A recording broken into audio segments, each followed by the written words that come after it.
안녕하십니까, 옴스입니다. 대한민국 최고 공립대학교죠. 서울대학교에서 신입 교직원 모집을 시작했습니다. 총 5개 자소서 항목 출제가 되었고요. 아직 제출까지 시간은 넉넉하긴 하지만 미리 준비하실 분들을 위해 준비했습니다. 자소서 작성법 가이드 5개 항목 어떻게 접근하면 좋을지 하나씩 접근해 보도록 하겠습니다. 자, 첫 번째 항목입니다. 지원 동기 항목이라고 좀 볼 수 있는 항목이고요. 직장을 선택할 때 기준이 뭐고 서울대가 적합하다고 판단하는 이유, 선택 기준과 서울대인 이유 같이 쓰셔야 되고요. 그리고 이직과 퇴사하신 분들은 이유를 반드시 언급해야 됩니다. 자, 이게 포인트일 것 같아요. 왜냐하면 이제 교직원은 신입으로 지원하시는 분들이 생각보다 많지가 않고 이 경력직으로 퇴사하고 혹은 이직으로 준비하시는 분들이 많기 때문에 이 두 번째 꼭지가 굉장히 중요한 포인트가 아닐까 생각을 들고요. 우선은 하나씩 좀 보자면 선택 기준의 서울대인 이유를 제시할 때 일반적인 회사 생활과는 차이가 있습니다. 그 부분을 차이가 있는데 그 포인트를 명확하게 짚어주는 게 핵심이라고 좀 생각하시면 되겠습니다. 자, 일반 사기업과는 달리 이윤을 추구하는 곳이 아닙니다. No. 자, 제품을 만드는 것도 아니죠. 자, 그렇기 때문에 대학교라는 공간이 존재하는 의미와 중요성을 여러분들이 명확하게 이해하면서 그것들을 중심으로 대학교에서 일하는 게 나한테 줄 수 있는 효용과 뿌듯함이 뭐라고 생각했는지를 생각하면서 선택 기준을 제시하고 여러분들 서울대학교에 지원한 이유를 제시하셔야 됩니다. 자, 그래서 지금 어떻게 보면 대학교 교직원으로 지원한 이유를 좀 접근하는 방법을 좀 풀어드린 거고, 그 중에서 서울대학교에 지원한 이유라고 한다면 국내 최고의 공립으로서 그 중심에서 이 가장 핵심적인 역할을 하고 있는 학교일 수밖에 없습니다. 그렇기 때문에 서울대학교에 지원하게 된 이유는 여러분들이 교직원을 하고 싶은 이유만 분명히 납득시킬 수 있다면 충분히 쉽게 접근이 가능하고요. 자, 그럼에도 불구하고 서울대학교가 좋은 학교라고 생각하는 이유, 뭐 연구 분야에서든 아니면 교육 분야에서든 아니면 기타 뭐 등등 여러분들이 좀 뉴스를 찾아가면서 서울대학교에서 일하고 싶은 이유 같이 좀 제시를 해볼 수 있을 것 같고요. 자, 그리고 나서 여러분들이 지금 경력직으로 퇴사나 이직을 고민하고 계시는 분들 같은 경우에는 절대 해서는 안 되는 접근을 먼저 말씀을 드리겠습니다. 지금 현재 회사에서의 워라밸이 무너졌다. 절대 안 되고요. 자, 회사의 발전이 없었다. 자, 상명하복이 싫었다. 자, 이런 식으로 전 회사를 부정적으로 깎아내리거나 자, 부정평가하면서 이걸 지원 동기로 승화시키는 분들은 무조건 안 좋은 부정평가 그대로 받게 되실 겁니다.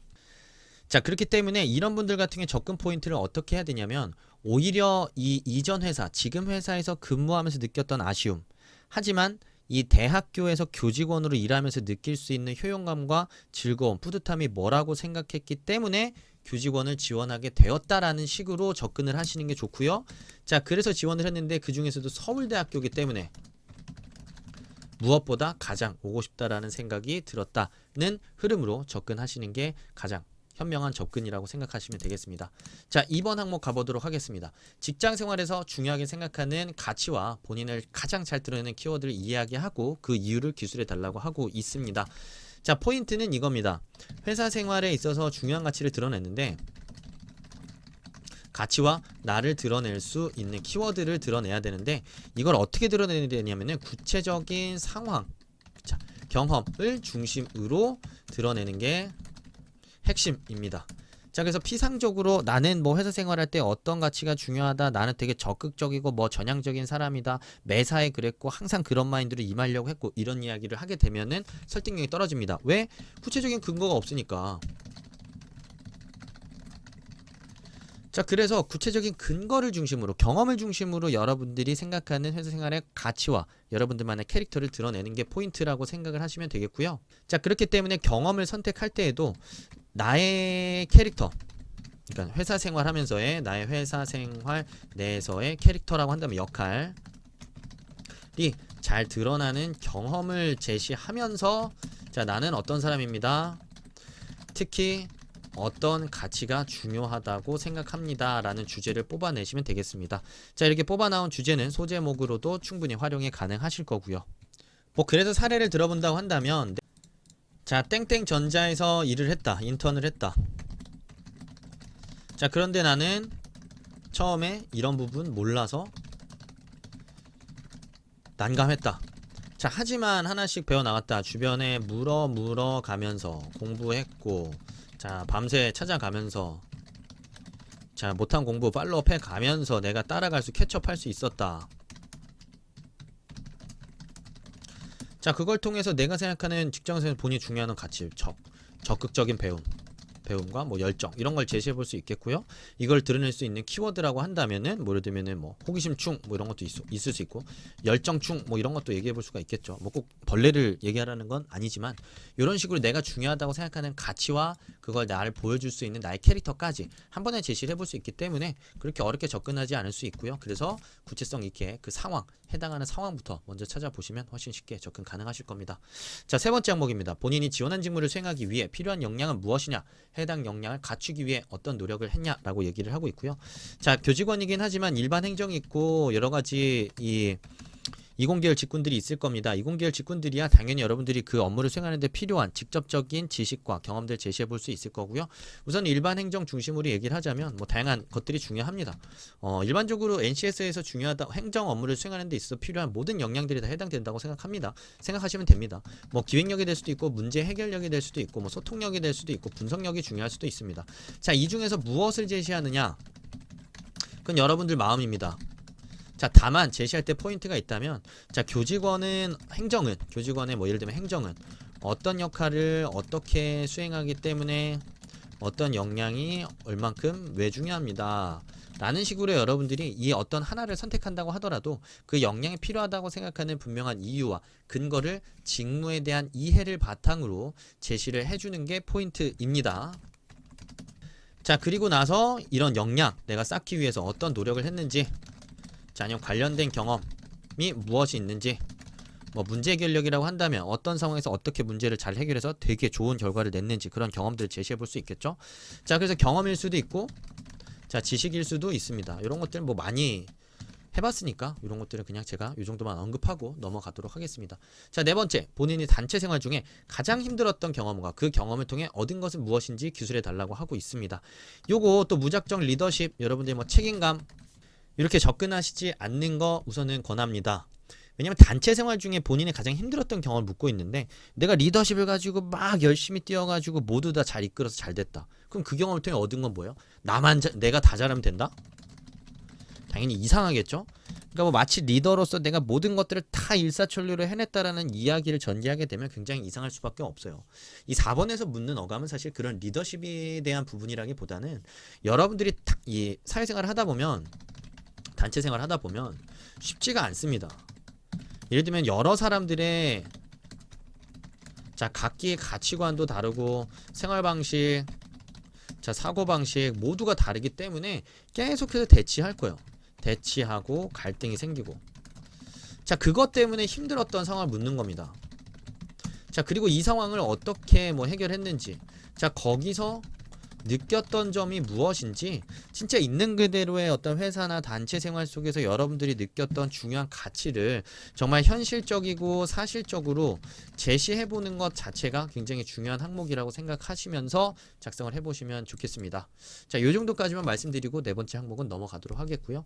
자, 마지막, 최근 대학 관련 이슈 중 가장 중요하다고 생각되는 한 가지를 언급하고 이에 대한 자신의 견해 및 서울대학교의 역할을 기술해 달라고 얘기를 하고 있습니다.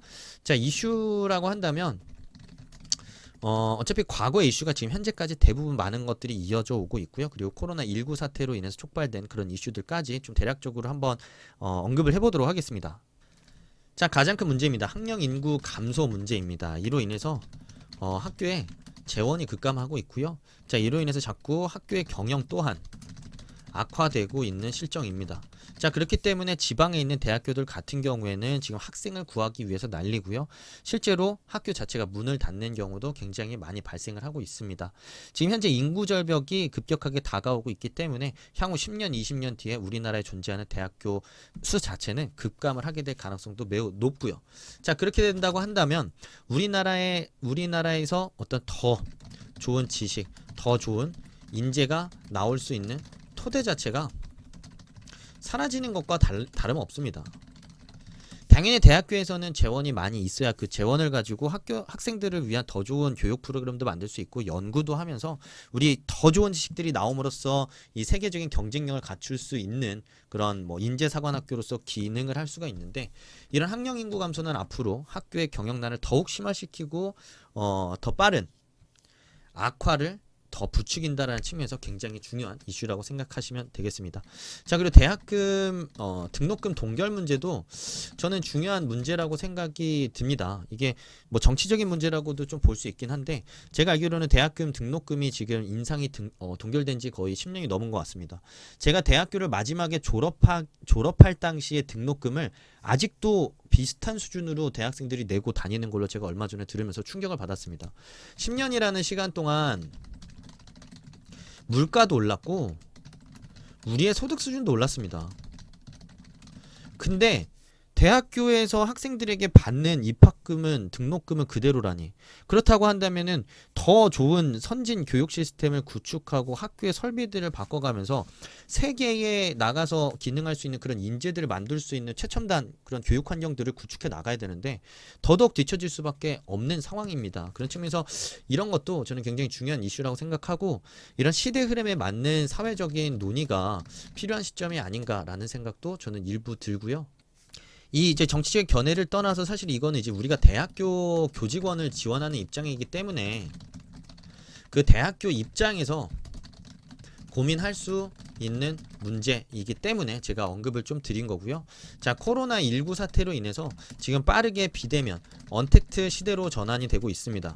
자, 그에 따라서 대학교도 지금 위기에 처했습니다. 자, 기존까지 항상 어떤 루틴하게 강의를 해왔던 교수님들 같은 경우에는 그냥 화면으로 전달되는 교육을 통해서 학생들에게 그런 재미도 몰입도도 선사하지 못함으로써 학생들의 불만은 더욱 커지고 있습니다. 자, 그렇기 때문에 교육의 질 개선에 대한 문제가 굉장히 빠르게 부각이 되고 있고요. 그리고 온라인으로 인해서 떨어지고 있는 이런 집중도와 몰입도에 대한 문제를 개선할 수 있는 새로운 교육 환경, 자, IT 투자에 대한 니즈도 굉장히 동시에 높아지고 있습니다. 반면 학생들은 이 온라인 비대면 교육으로 인한 만족도가 떨어지기 때문에 계속해서 학교 등록금을 깎아달라고 요청을 하고 있는 상황이고, 학교 입장에서는 지금 대부분 학교들이 재정난에 시달리고 있기 때문에 이 등록금을 쉽게 삭감하는 것조차도 매우 힘든 상황인 건 맞습니다. 왜냐하면 비대면으로 전환되면서 시스템에 대한 투자도 해야 되지, 교수들 월급도 그대로 줘야 되지, 교육 행정 시스템들 다 그대로 유지를 하면서 새로운 투자를 해야 되는 상황이기 때문에 지금 등록금 자체를 깎는다라는 것 자체가 굉장히 어려운 진퇴양난의 상황일 수밖에 없는 것입니다. 자, 그런 측면에서 사실은 이제 학교 측면에서도 역할할 수 있는 부분들이 있겠죠. 더 좋은 교육 시스템 프로그램들이 구축이 되어 이런 위기를 극복할 수 있을 만한 노력과 시도들을 해야 될 거고요. 더 좋은 교육, 더 좋은 연구 활동이 일어날 수 있도록 이 서울대학교가 기능하고 역할할 수 있는 부분이 있다고 생각합니다. 그런 면에서 서울대학교만 역할하는 건 아니지만 뭐 그냥 서울대학교가 국내 최고의 국공립 대학교로서의 역할이, 이런 관점에서 역할이 중요하다라는 식으로 그 대학교의 앞으로의 역할, 교직원의 역할을 얘기하되 그것들이 서울대학교에서 하는 게 어떤 의미가 있는지만 조금 부각시켜서 써보시면 5번 항목도 충분히 잘 써보실 수 있겠다 생각이 듭니다. 자, 서울대학교 교직원 준비하시는 분들을 위한 자소서 작성법 가이드 여기까지 준비했고요. 국내 최고의 국공립 교직원이 되시는 분들인 만큼 공감과 좋아요 잘 눌러주시고, 그런 좋은 인성 가지신 분들이 꼭 합격까지 이어질 수 있을 거라고 장담합니다. 오늘 영상 여기까지 하겠습니다. 감사합니다. 옴스였습니다.